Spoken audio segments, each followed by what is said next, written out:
Hello guys, আসসালামু আলাইকুম। চলে আসলাম কি কি রান্না করেছি আপনাদের সাথে শেয়ার করতে। ফুলকপি, আলু, সিম, ধনিয়া পাতা দিয়ে ভাজি করেছি।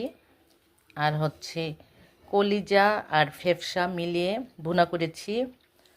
আর হচ্ছে এটা আমার খুব পছন্দের একটা রেসিপি, কই মাছ আলু টমেটো দিয়ে রান্না করেছি, কই মাছ ভেজে। আর দেন সাথে সাদা ভাত। তো আজকে এতটুকুই রান্না করেছি। আজকে আরেকটা বিশেষ খবর, একটা আনন্দের দিন। আমার মেয়ে আসতেছে ঢাকা থেকে, সরি নারায়ণগঞ্জ থেকে, মেয়ের জামাই। তো খুবই আনন্দিত আজকে আমি, খুব ভালো লাগতেছে। আপনারা সবাই দোয়া করবেন তাদের জন্য। আমার দুই নাতনিকে নিয়ে বেড়াতে আসতেছে তারা।